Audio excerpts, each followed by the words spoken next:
This is Paul Nobles from Eat to Perform. I am sitting here with Eat to Perform super coach Kim Christensen. She is going to be my, I don't know, you want to be the protagonist or the antagonist in this scenario? Oh God, I'm just nervous in general. So you'll, you'll be fine. I never let any of the guests talk anyway. Um, so what we're going to do, if you're not a member of SLOT and you're an Eat to Perform member, you should be, because that's where we kind of get together and we do kind of social type stuff. And I think it's a real great way to kind of connect with a lot of other Eat to Performers that might be similar to you. There's always meetups going on and stuff like this that are always kind of fun. So if you're not in that social group, you're probably missing out on something. But I do tend to kind of run some ideas, and one of the ideas that I went over this week was this idea of an Eat to Perform trump card, which is basically a 2-week mini cut. And we have the wave method, which is kind of our way of clients getting fat loss while keeping performance as a priority. And so as we started talking about this, Kim brought up some concerns, and I thought that those were all very legitimate concerns. But let's back up from all that. And then, Kim, why don't you talk a little bit about how you started Eat to Perform, what you do for exercise, how many kids you got, where do you live, all that kind of stuff. Okay. I joined Eat to Perform a little over 2 years ago. And my coach actually signed me up for it, my CrossFit coach at the time. I had started CrossFit, I was 250 pounds. And I, had lost some weight, but workouts, he just really felt like regardless of my size, I should be doing better in the gym. And I had been really strict paleo for over a year. And so, he paid my membership and signed me up, and, I was his guinea pig. He didn't really want to push this strict paleo thing like all the other gyms in our area had. And so I started with Eat to Perform. Sorry, there's a bug flying in my face. And a little bit about me getting started. I have 6 kids. I homeschool my 6 kids. I have a crazy busy life. And you're a member of the Eat to Perform coaching team. And so she's, basically on a team.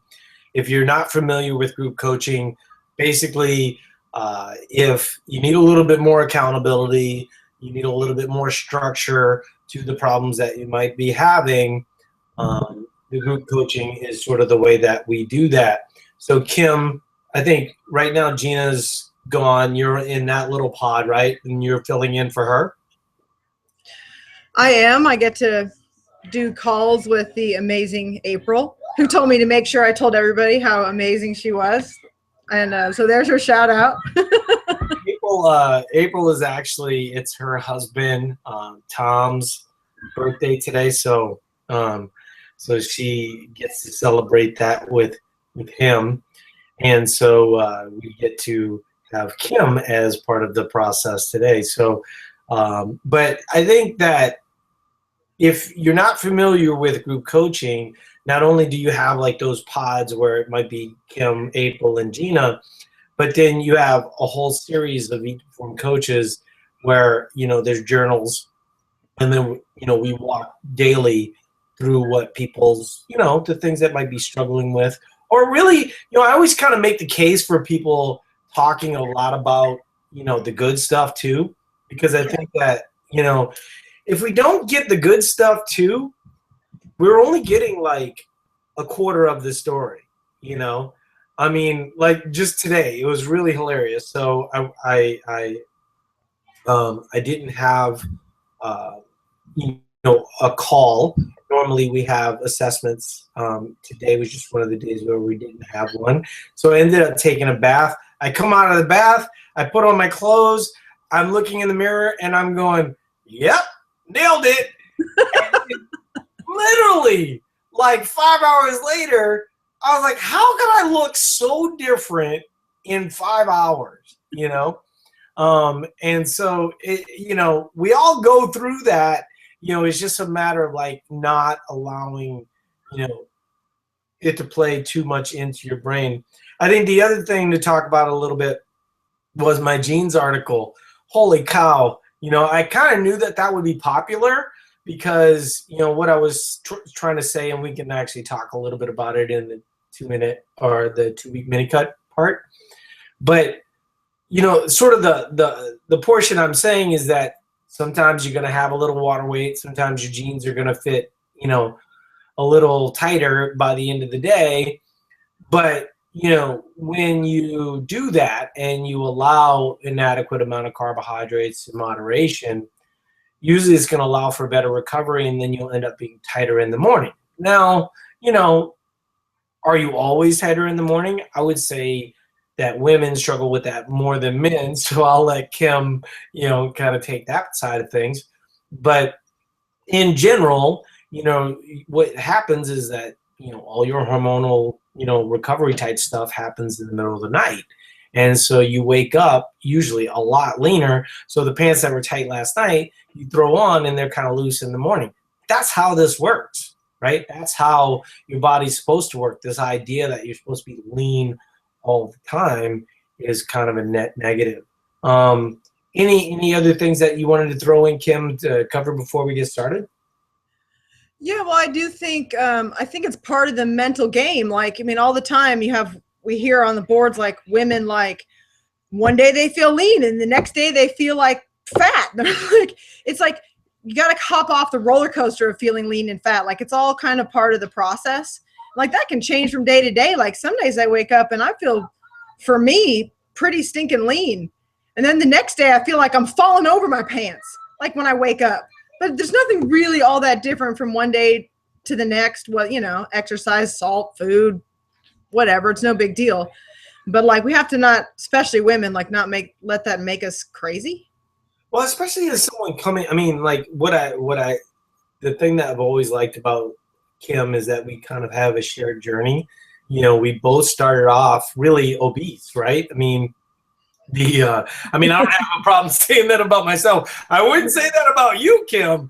But we came from a situation where we lost a lot of weight, right? So can you talk a little bit about kind of that mindset change? Because I think what happens is you get to a point, right?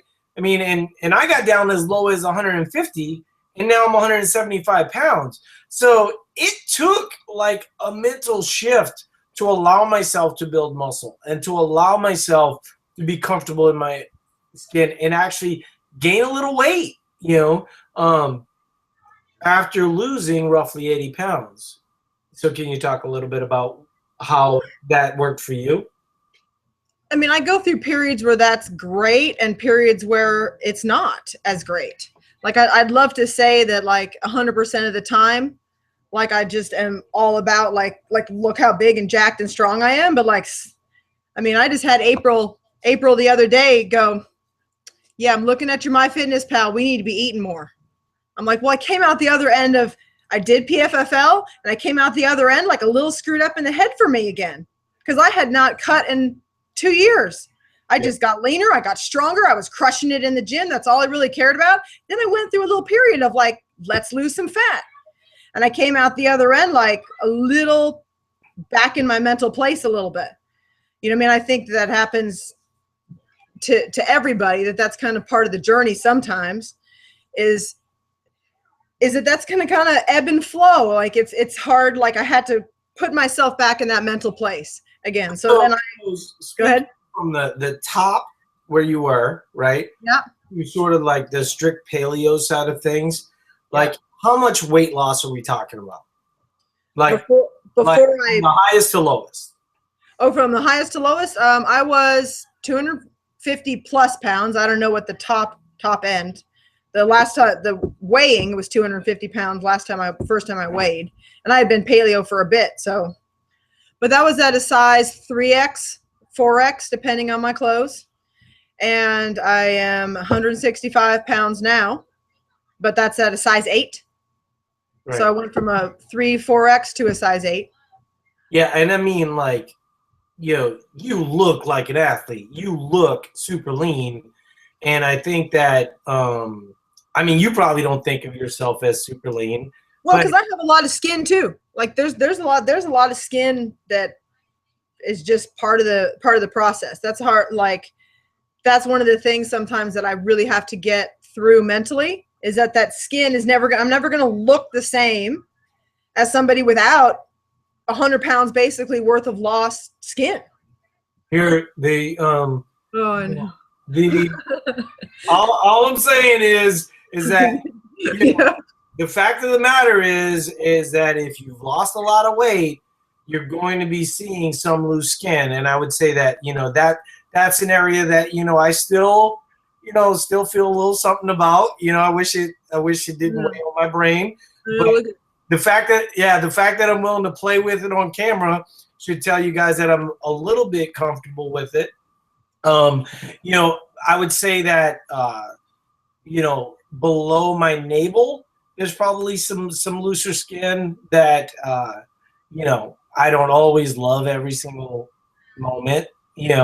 I think that, one of the things that people like you and I can contribute to the conversation is just this idea, that you're like a runway model or something. Like, I don't know what the expectation is, but I think for you, I just always see someone that's really confident in their own skin, is like carries the banner for a lot of people that really would want to do what you did, and then come out the other side where like you said, you're still focusing a little bit on fat loss. There's still some work that you're doing there, but in general, most of the idea is performance based.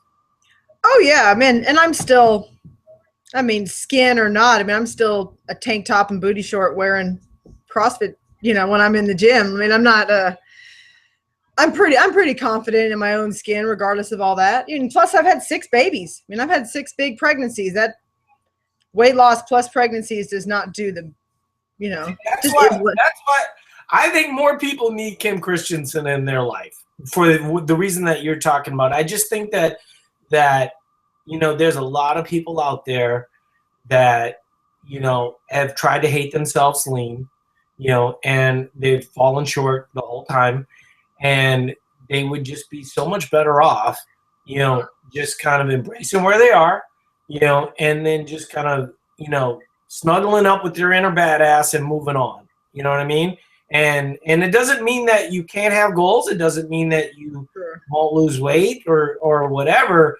But at some point you got to move on, and kind of the thing that sort of gets you to one place isn't the thing that necessarily gets you the rest of the way. And what's nice, I think you and I share this part too, where we're on the other side now, right?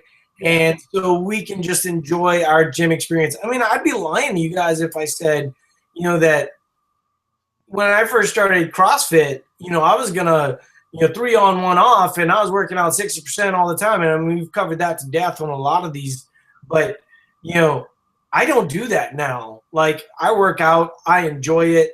I heard someone talk about their why today. I don't know if that's a thing that you're familiar with, but it is something that people can explore, and maybe I can write an article about it. But if your why is, I got to be lean, I'm going to tell you, you ain't never getting lean, right? Your why needs to be something that means something measurable. Like, my why would be, I want to stay healthy, because it makes me a better father and it makes me a better husband. That's my why, right? That's and then there's, various stages to why. And then one of my whys is because I enjoy living a fit life. One of my whys is because I like to be able to compete, so that type of stuff.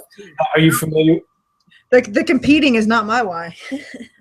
Ever. Well, but I mean, like, you're an example to your daughter, right? Who is very strong. I mean, just I love being the example for our children, because I mean, my suspicion is that, once again, you and I were similar in this regard, where our kids saw us when we weren't fit, and so I mean, my daughter reminds me of that occasionally. She's like, I remember when we were kids, and you would breathe hard going up the stairs, and now you're about to walk out the door and run 16 miles. I mean, are there ever any moments like that for you? Well, interestingly enough, I mean, Cassie the other day, she said, and it's only been, I mean, let's think that through. It's only been like 2.5 years or something since I was that size. Maybe, less than 3 years. She's 14 and she goes, in her mind, I am so different than what I was. And that's true, because the depression was really bad. I mean, there was just a lot of things going on at that time that were heavy. And I mean, I was just not, internally very heavy too. I was very sad and very big and it was just dark. And she goes, I don't even remember you that way anymore. She goes, because who you are right now is nothing like you were. I mean, you are so strong and confident and vibrant and all these things that she told me she can't even remember me like that anymore. See, and I think that's a good segue to the mini cut discussion, right? Because I think what happens, and I have to say, I mean, there's always like this concern on the staff side of things that when stuff like this gets introduced, that people are going to go, all of a sudden we're going to become a diet site. And, I think that, from a customer side of things, there's still some people struggling with it, right? There's still people, that want to, they believe that the answer to kind of the depression stuff that you talked about is lean, right? And that is true, but I would say that, really, you won't make any real gains until you make peace with that person wherever they are. Yeah, because I don't think I'm not playing anymore. Thanks a lot, guys. Woo, there goes the kids. They're all there. They're all playing video games. Someone had a giant implosion up there. But I wouldn't say though that like me getting leaner is what made me happier or different. It was finding that thing that I love to do. Like I love to go to the gym. Like I love it. I have to make myself take rest days. Like that was the thing that changed me. And like when I found Each Perform and you guys were kind of like, this is, doing that thing that you love is what matters. That's the thing that changed me with the depression and who I was and kind of how lost that I was. Like that's the confidence from now. Like, yeah, I'm confident in my own skin, but that's because I want to go I want to go in and crush it. Like I want a 30-pound back squat PR, Right. Well, that's your why. Yeah. Like for me, I mean, I'd love to say that it's for my kids, and yes, my daughter is amazing. She lifts weights with me every day. She outlifts everyone in our gym, but it's really having something for myself that I can go in and mentally take a break, and I can recharge myself and be better for everybody. Yeah, I mean, I have to say, like, I do have a little bit of a struggle sometimes because I feel like I had a good relationship with myself the whole time. I just think that I was an idiot. You know what I mean? Like I just allowed life to plow me over. And it's so funny because, it's not like I don't enjoy food. It's not like I don't enjoy life now. But it probably was some level of depression because I just allowed myself to sink into food, like way more, like, oh, it was a bad day, I totally deserve this pizza, or it was a bad day, let's go, have pasta tonight, or it was a bad day, or it was a good day, right? Yeah. I mean, as much as I might not be a big fan of Weight Watchers, I did love their commercial. If you're happy and you know it, eat a snack. If you're sad and you know it, eat a snack. I thought that was like because it does represent, how someone overeats and why they think of, things. But, I think the problem that you run into on the other side of things, I was having a discussion with a client today, is that, when you're going too low all the time, that also takes a mental toll. And so, when I wrote like the mini cut thing, sort of the idea that I had in mind was that it is okay, to eat less than your Fitbit on occasion, right? And that it is okay to pursue fat loss. I mean, both of us did that. But it's not really okay to not understand why you're doing what you're doing. Because I think that, if you're thinking to yourself, well, hey, this Paul guy wrote, this thing about 2-week mini cuts, and I gave 2 scenarios, and we'll talk about those scenarios because I think a lot of people are going to gravitate to the less scenario, and I gravitate to the more scenario. And I lost 80 pounds gravitating to the more scenario. And I'm just going to tell you that the closer you are to the more scenario, the more adherence you will have and the more success you will typically have. The closer you go to the bottom, I think you will struggle. But you won't struggle that much because it's only 2 weeks. But it's not really a fat loss protocol as much as it is to sort of kind of deal with water. A great example would be, things kind of got away from you for a little while, and then you sort of went on a vacation, and you wanted to enjoy yourself.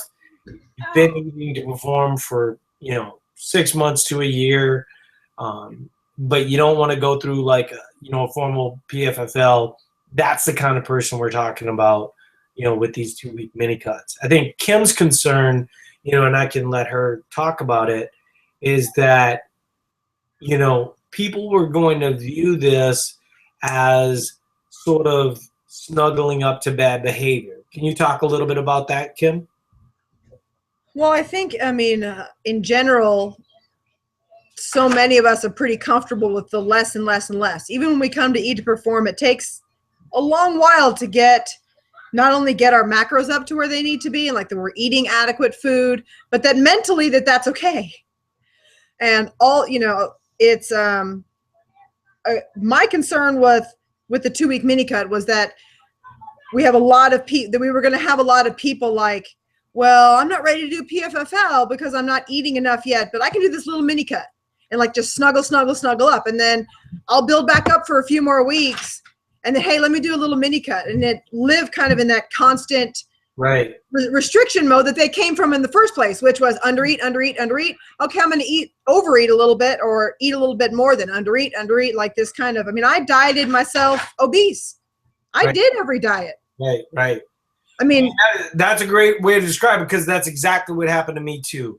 In my 20s, I was able to put, weight on, take it off, by, just getting a little bit more active, cutting down on M&Ms and Cokes for a while. And then in my 30s, I start to struggle a lot more. And what Kim just mentioned, is something that, a number of us have said, is that we dieted our way to obesity.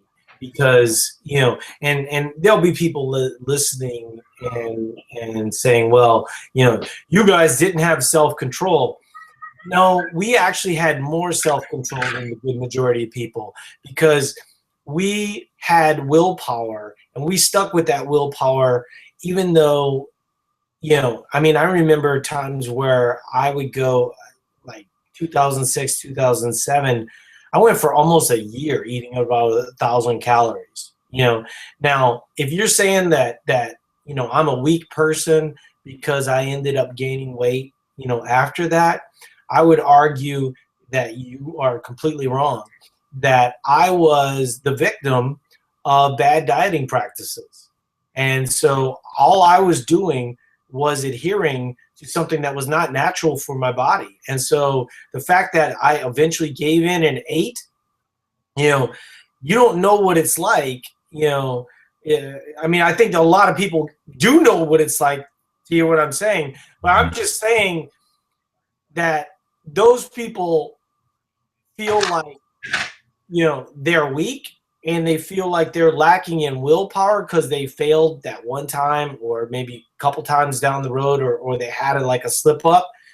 No, it's really like the unnatural way that dieting sort of has you go. It's sort of against nature. And so when Kim talks about snuggling back up to kind of like the less model, what she's really saying from a scientific standpoint is that you're compromising your metabolism. And one of the things that I talked about was how thyroid function and how your muscle protein doesn't develop in times of deprivation. And so we run into that with performance-focused fat loss phases. That's why we try to stop those around 8 weeks and sort of reverse people out of that. One of the advantages of kind of a 2-week mini cut, where you're only using it maybe once every 6 months, once a year, right? I mean, I said in the article, I've never actually done one. One of the reasons why I don't need to do one is because I can use work as a replacement for this type of activity. And so I don't know what's happening with Kim. My loud dog is trying to get in. I was trying. Come on, Chief. Sorry. That's okay. My dog left right at the beginning of the podcast. Just so everybody knows, like if you're listening on the podcast and you're not an Eat to Perform member, there's roughly 30 Eat to Perform members that are sitting here listening to what we're talking about. They can ask questions, but in general, I think that they just like being part of these types of things. These are going to be casual. There's not going to be a lot of production value. We're not going to have intro music and stuff like that because, frankly, all that shit makes this stuff harder, and then it'll never happen. I think what Kim's talking about here, what I'm talking about, these are things that really, are counterintuitive to what most of us believe. And, when we talk about, doing a 2-week mini cut, and Kim is someone that's lost almost 100 pounds, and she's talking to you guys from a level of concern, you should hear that, right? Because that's someone who's come from where you want to go. And the way that you do that is enhancing metabolic function, and you don't do that constantly snuggling up. And I think that we do often see people that kind of like just put their toe in the water of Eat to Perform, and these 2-week mini cuts are not for those people.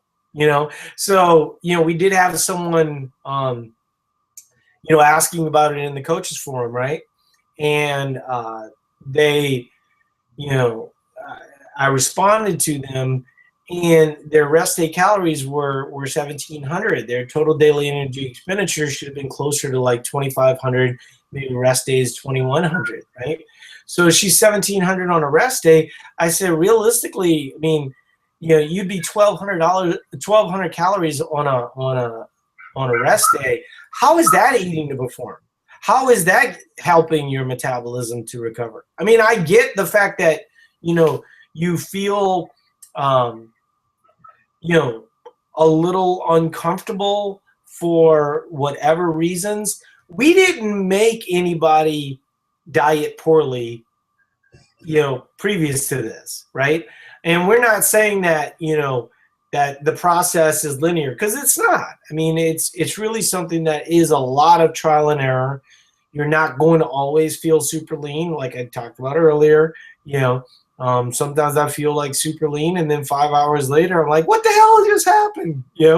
And that's just kind of the way it is when you're eating to recover and you're eating to, kind of fuel work great capacity. The one thing that is sort of nice about like the mini cuts, if you're a female, as an example, like one of the examples that I used my example, but let's say that you're a female, and then rather than cutting, 500 calories as an example, which is, like I said in the article, is not going to be, because I'm going to add this as kind of an addendum to the article. I mean, you're really looking at 2 to 5 pounds and really only about 2 pounds of fat. So this is not a fat loss protocol unless we're talking about insulin sensitivity. It is a good thing for insulin sensitivity, which basically means that your body would metabolize carbohydrates better, and it can be good for that, right? But I think what's going to happen for a lot of people, they'll be at 2,400, and their temptation is to go, I want to go to 1,900. I would argue that for 2 weeks, you'd be much better off going to 2,900 and then coming down to 2,400, 2,300, right?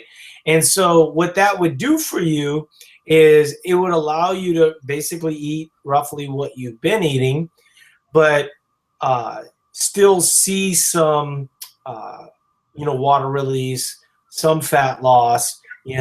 I really even hate saying like the fat loss part, because, when you're talking about homeostasis, or basically the balance that the body tries to be at most of the time, when we're talking about 2 to 5 pounds, the body's going to always kind of, keep you in a similar range. And I don't think you're going to see huge gains from the standpoint of weight loss, and you're going to keep that weight loss off. But what I think you will see is that you'll be leaner as a result. You're if you take off 5 pounds of water, and I gave this scenario earlier, if you can get past the 9-day resets and the 30-day this and the 2-week flushes and all this kind of mentality, right? And the good majority of the time you're eating to fuel great work capacity. It's just life is gonna take over for a while, and sometimes you're gonna have a moment like this. And one of the reasons why I thought about it, Kim, was just because this is sort of that 2 to 3 week period between Thanksgiving and kind of when the holidays start to act up. And I do think it is a good time for some people to take this as a way to kind of just, clean things up a little bit. I mean, what are your thoughts on that? Yeah, I mean, I'm not saying that I necessarily think that it's a bad idea. I just think that people need to be honest with themselves in why they're doing it and where they are at and how much they're eating when they go to do that. It's kind of like the woman you were just talking about in the forum. Like, she's like, yeah, that's gonna be awesome. Like, I'll just knock out a couple weeks. I won't need to kind of, maybe I'll postpone my January PFFL. But she's eating so little that Right. She would have to cut her calories so drastically that, people have a hard time being honest with how much they're eating and how much they should be eating and how much they're exercising. And you have to really be honest with yourself if you're going to kind of do something like that, that you're not just trying to eat and cycle back and eat and cycle back and eat and cycle back over the holidays and that kind of thing, because then that's just bad behavior, right? Yeah, that's what I mean. You're not doing a 2-week mini cut. You're doing an always cut, Right. And I think that, even when people think they've got it together, that those behaviors are very easy to rear their heads up around the holidays. Like, let's do Thanksgiving and then we'll cut a couple weeks. Then we'll do Christmas and we'll cut a couple weeks. Or, like, I'll cut a few days and then, crap, I drank a whole bunch on New Year's. Maybe we should do start January off with 2 more weeks. You're like, okay, people need to chill a little bit. And so Yeah. that requires a little self-awareness. I did obviously cover it a lot in the article of the conditions where, people, need to be real honest with themselves. But I think what Kim is ultimately saying to you guys, and by the way, we have, kind of the way Eat to Perform works is we sort of start people off with meal planning, and then, we have special forums for people that when they go through a fat loss period or a performance focused fat loss period, and she's one of the moderators of that group. And so Kim, talk to us a little bit about like the things that you always hear from the people that go into a PFFL, right? They've worked their numbers up, and they've been kind of close to their Fitbit numbers for about 3 to 4 weeks, and then they go, I think it's time for a PFFL. Tell us what happens. People are hungry. Like we've had people get, especially like we've got a new PFFL cycle running. Like people are hungry. Everyone thinks they want PFFL until they start. Everyone thinks they've really pushed that top end until they get their numbers back and they start trying to eat it. And they're like, whoa, whoa, whoa. Like, hey, wait a minute. This is kind of awful. Well, we do debrief a lot of the people in the group coaching. Yeah. And one of the things that we always see is, and not every single time, like if somebody wants to PFFL, right, and they've put in the work, we're not going to say no to you typically in that situation. But we are going to say to you, look, you only had your numbers for 3 weeks. Yeah. Might want to give it a couple months. I mean, you gave dieting, 30 years of your life. Can you give us 3 more months? Because if you can, you'll have a much better chance of having a more recovered metabolism. Simple fact of the matter is you're not going to solve life's problems in that 3 months anyway. Well, and this PFFL cycle is, people are doing even better than the last one, because we have a lot of people who we told weren't ready for for the last cycle. Yeah. Like keep building their calories up, and we gave them a plan of like, well, here's where your top end is going to be. People are doing a lot better. They're feeling a lot better. They're doing a lot better. Weight loss is going better already, just because we have a whole nother group of people who were eating, who wanted to do it last cycle, and they didn't. They waited 2 more months of eating their top end numbers. Yeah, and I think that it's just so interesting to me of how different my life is now compared to when I was in the dieting cycles of my 30s.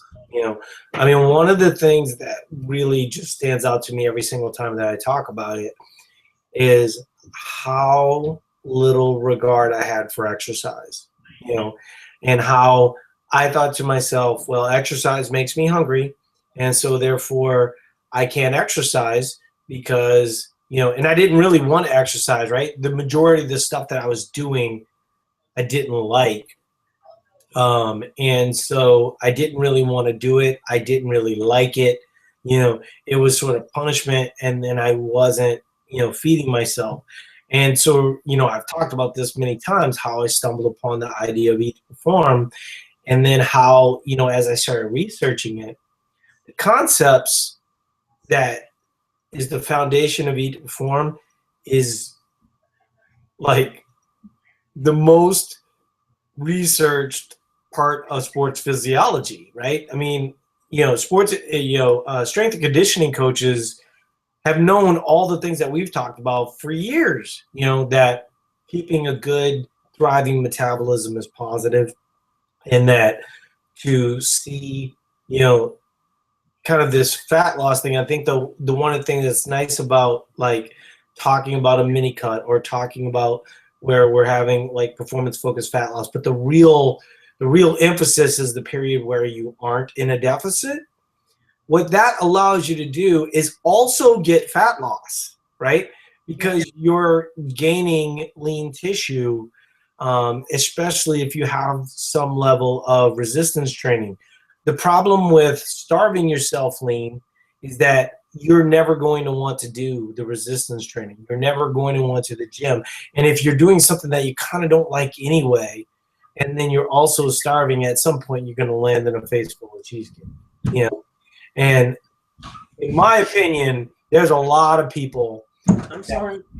Feel there's like a shirtless kid running past you. I'm sorry. Welcome to America. So I think that you know, I mean, when we did our work with Tracy Mann, and you can search, you know, the Tracy Mann podcast on our site, she talked about this and talked about willpower and talked about how, you know, diets thrive off of you failing. Yeah, like they actually need you to fail, you know, and there's not, you know, a great, you know, I remember someone saying, well, what's the science behind Eat to Perform? I said, well, first of all, it's the science of total daily energy expenditure. It's basically the same thing that people have been using for strength and conditioning forever. The science behind starving yourself all the time, though, yeah, that's not so good. You know, like in general, your body kind of likes food. That's how it functions well, you know. And it's sort of interesting because the guy that I was talking to today, you know, he was just starting to get acclimated, and I started talking to him about how he ate, and he has an active job. I mean, he probably burned somewhere 3,500 to 4,000 calories. I could see him in real life, and I could see that, like, you know, he had kind of sagging skin, and like arms weren't developed, and things of this nature. And that's what happens when you're active, but you don't eat enough for your level of activity. If this guy starts to put, you know, a consistent way, one of the things that I described to him that I think is the problem that Kim is kind of concerned most about for you guys is, I said, so let's say that you're supposed to be eating 4,000 calories a day, but you're not.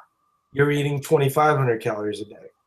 At some point, it's going to catch up to you. So in this instance, he's eating relatively intuitively, right? Yay, laundry's done. And so he's eating relatively intuitively. 2,500 calories seems like a lot to some people, right? And so he seems fine. He's like, I'm not hungry. I said, yeah, but if you're supposed to be eating 4,000 calories, tell me what Saturday looks like. And then what ends up happening is that if you're running a 1,500 calorie deficit, right, for 7 days straight or 6 days straight, and then Saturday comes, now all of a sudden it's 12-pack of beer time, it's pizza and chicken wings time. The only problem is your body's adjusted to 2,500 calories, okay? So your metabolism is at 2,500, but now you're throwing in 4,500 to 5,000 calories. Now you're looking at some level of, you know, body fat storage, things of that nature.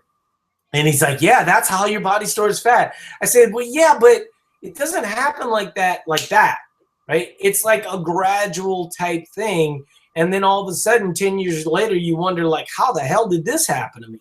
You know? And that's what I think is the big value of what we're sort of teaching people, and what Kim's trying to caution you guys with. You know, I mean, I went over it in the article. I don't know what, like, people think, but, you know, like, I'm like this devious guy that actually wants people to cut. I don't personally cut, you know? Like, I choose to always tend to opt for the work side of things as my default. And that, you know, that's good and bad too. You know, I mean, you know, I'm not trying to earn my food necessarily, but I don't want to,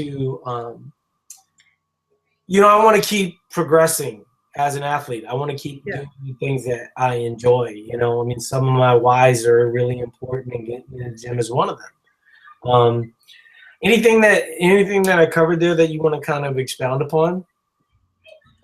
I think, well, you had kind of like at one point when, you know, it made me think about, I was talking to one of our members, and she was, you know, struggling a little bit. And I said, you know, I remember back in the beginning, April and Jill asking me, what did I want the rest of my life to look like, with like food and my body and all those things. Like, what was that picture of what I wanted? And I just wanted to be able to eat.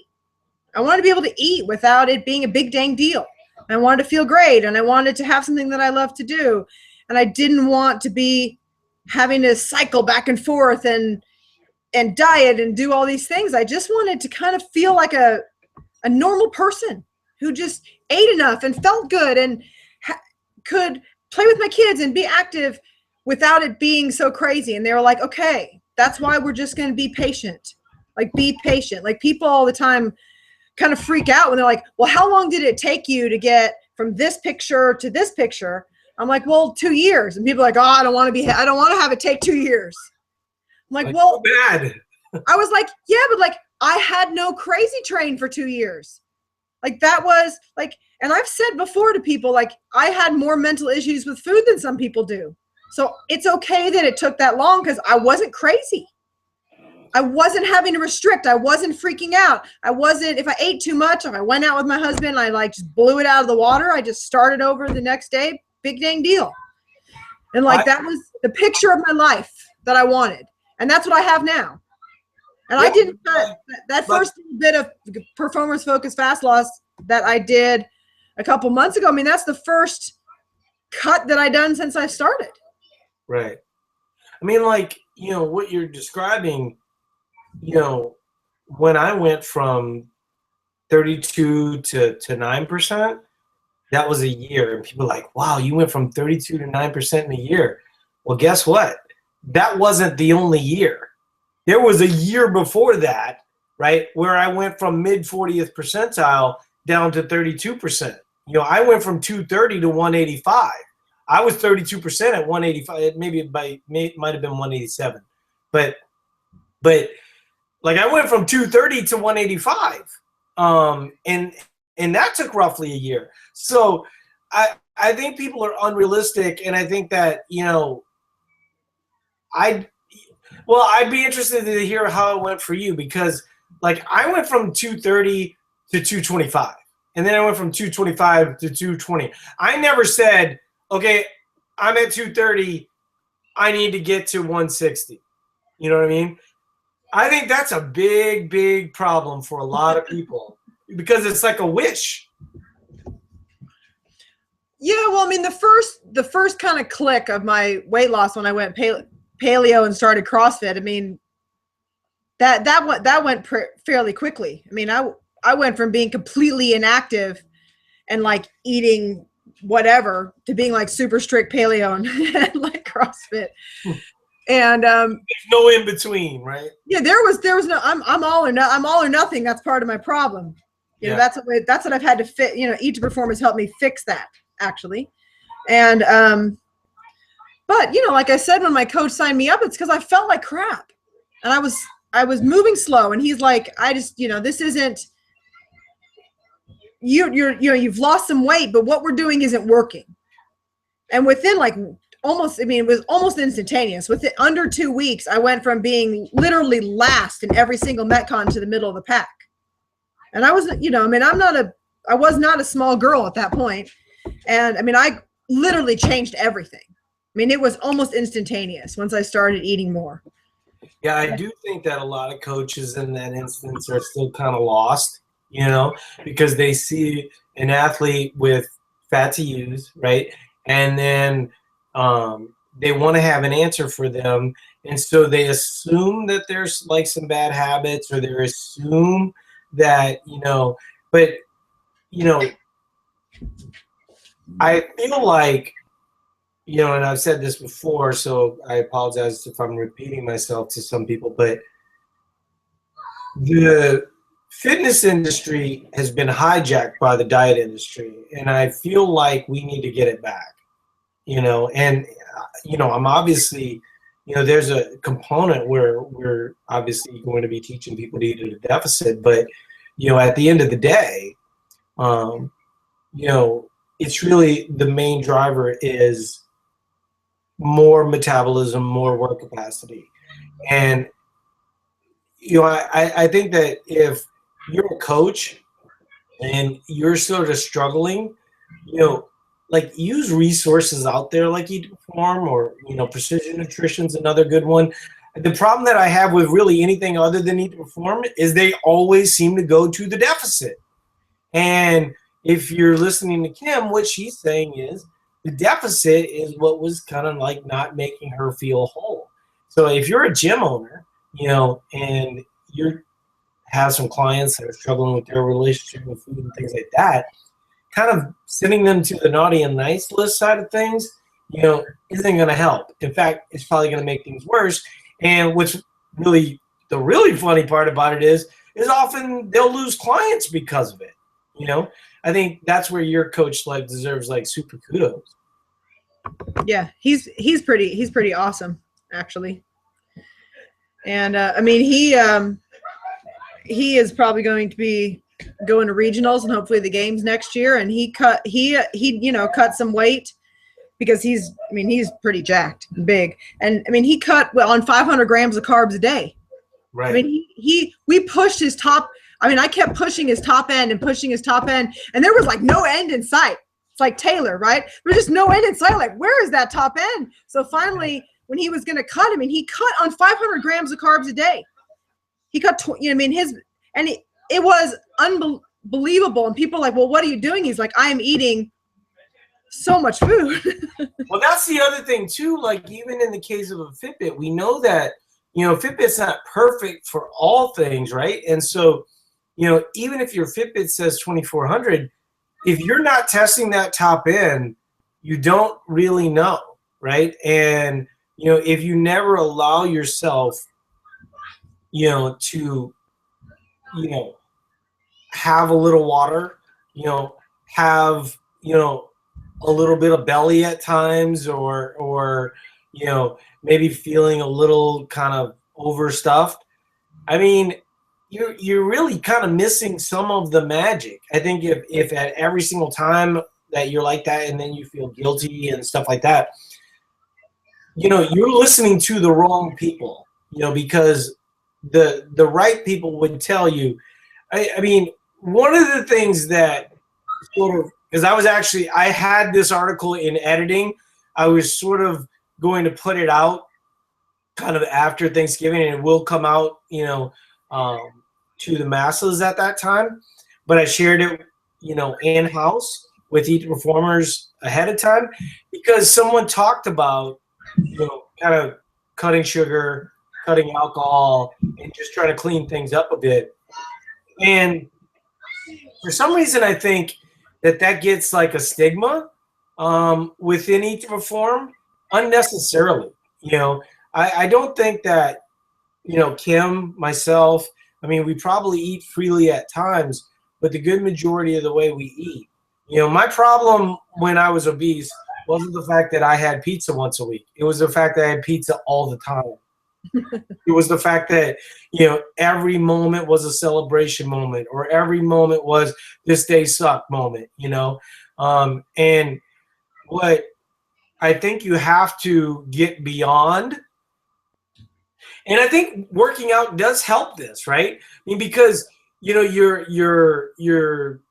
doing pull-ups, or you're doing something. It's sort of like having that pair of jeans that you put on to just kind of see where your progress is at. I think working out sort of works that way. If you normally do 10 pull-ups and 10 pull-ups feels great, then awesome. If, you've been letting things go a little bit, and then you went on vacation and let things go a little bit more, and you came back and the 10 pull-ups that you normally do now turned into 8, it might be time to just have a couple days and clean things out a little bit.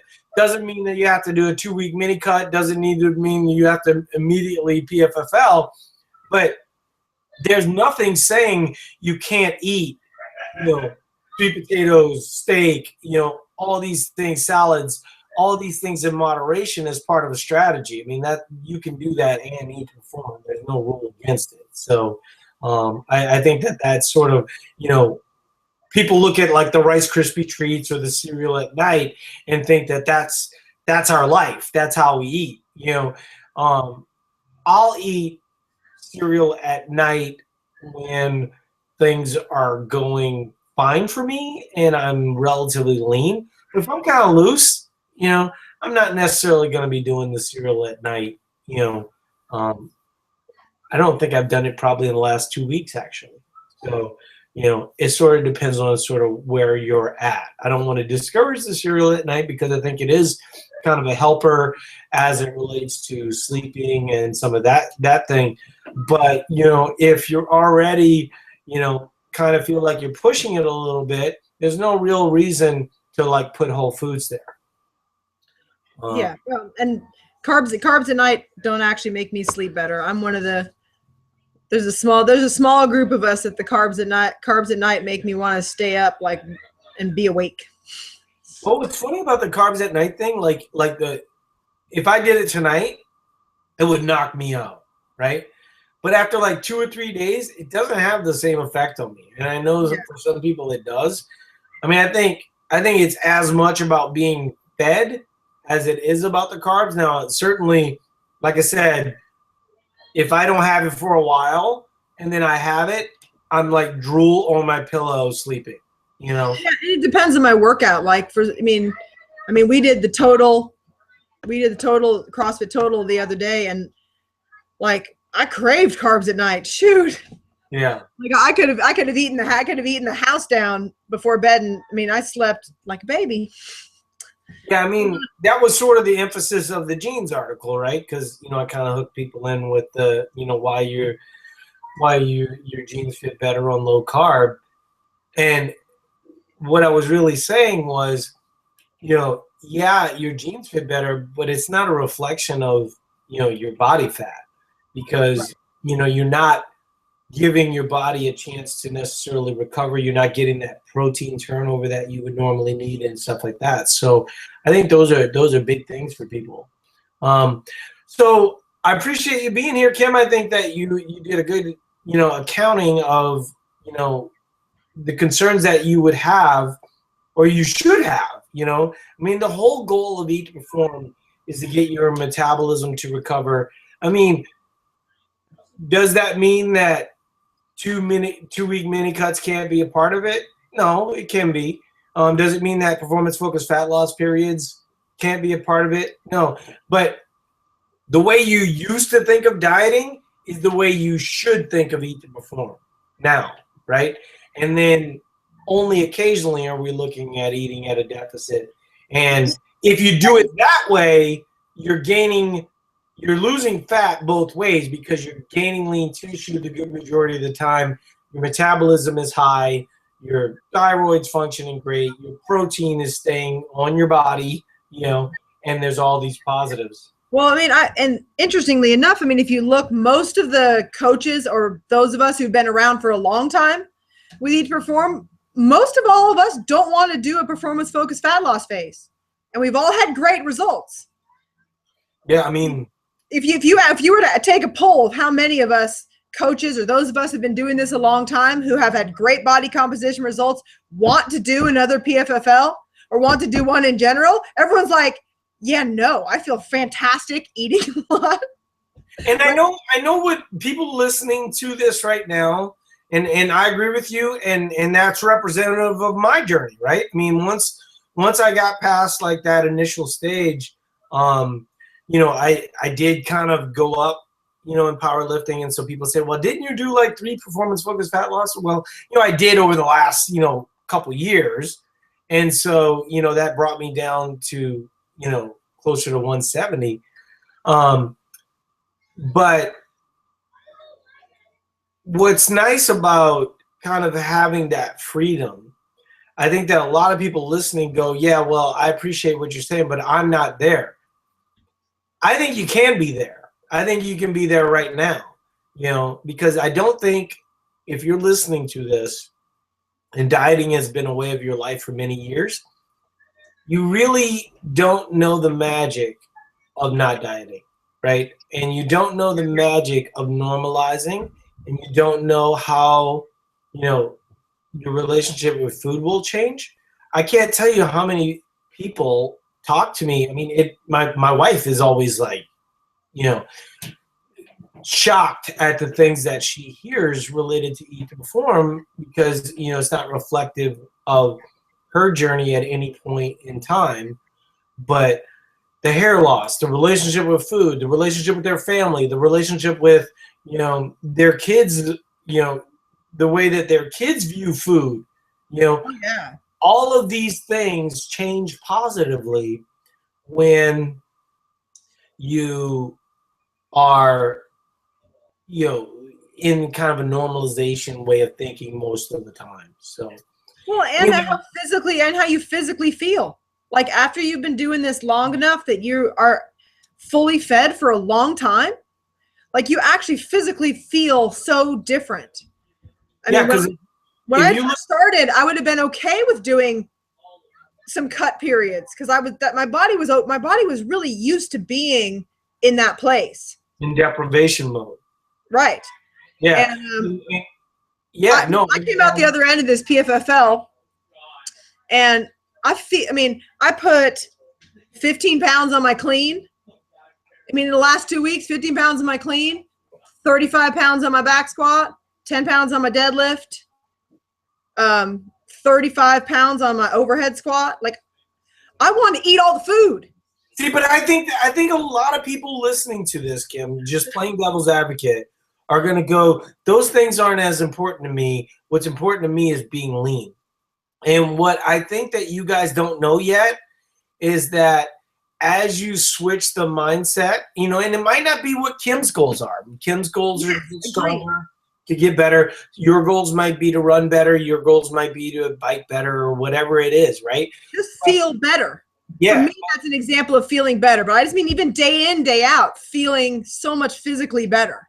Yeah, and then if you're getting better at what you do, and you're eating an adequate amount for what you do most of the time, the way that changes your overall perspective is unreal. If, as an example, you're under eating and therefore not progressing, one, you're going to feel stuck, like you've painted yourself in this corner, and then the things that you're doing, you're not going to get better at them. So at some point, they're going to become burdensome.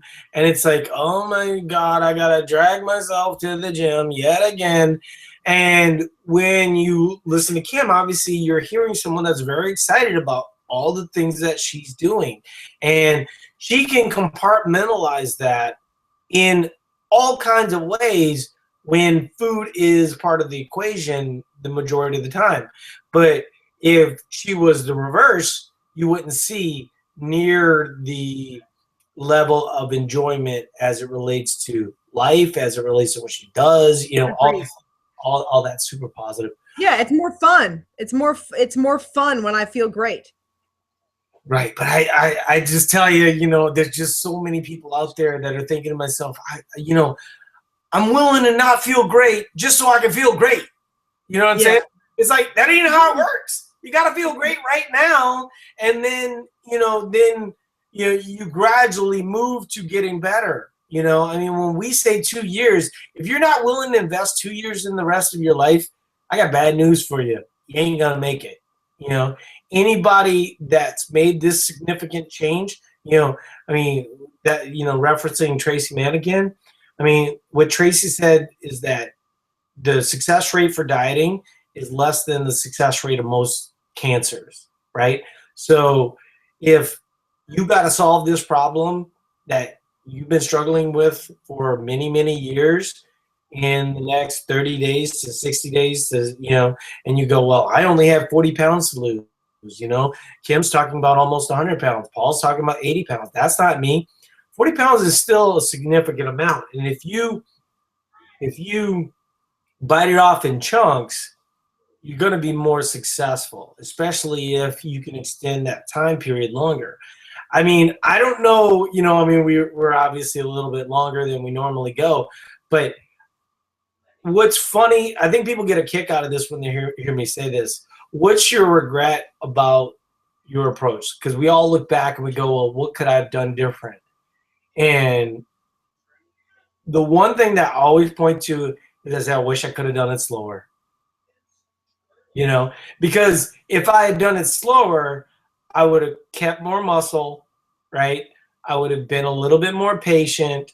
And, like I said, ultimately I landed at 100, I landed at 175, which is 25 pounds more than my lowest, So if I was patient, and let's say that I knew that 175 pounds was my end game, I could have been sort of recomping along the way rather than kind of trying to find this, what I think is ultimately a happy place for me right now, where I can do a lot of cool stuff and have enough, body composition. I'm not trying to be, 7% body fat all the time. I think that's another thing that people are sort of comparing, their before to someone else's photoshopped after, and they're always thinking, well, I want to be that, it's like, that's not how this works, it's really kind of a personalized thing. Well, Kim, I appreciate you being here. I know you're taking time away from your family as they're jotting back and forth during the podcast, but that's what this podcast is like. Eat to Perform is like a family. I mean, I feel a connection with Kim. I think she probably feels a similar connection to me. I mean, even though we don't live near each other, you get to know people over the course of years where you go, you know what? So many people are trying to do this the other way. I'm going to kind of stick with my tribe. We're going to do our cool stuff, and we're going to eat the food, and we're going to enjoy life, and hopefully, we're sort of making an impression on people. I think we are, but I feel like if you don't know Kim, you should, because I think she's one of the more inspiring people.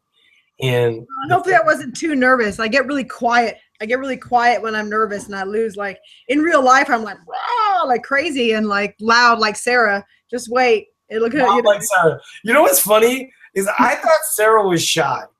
For the longest time, I thought Sarah was shy. No, obviously I've learned the opposite now, but well, cool. Thanks for coming on, and we'll see you guys in the groups and in the forums. Talk to you later. All right, bye. Bye-bye.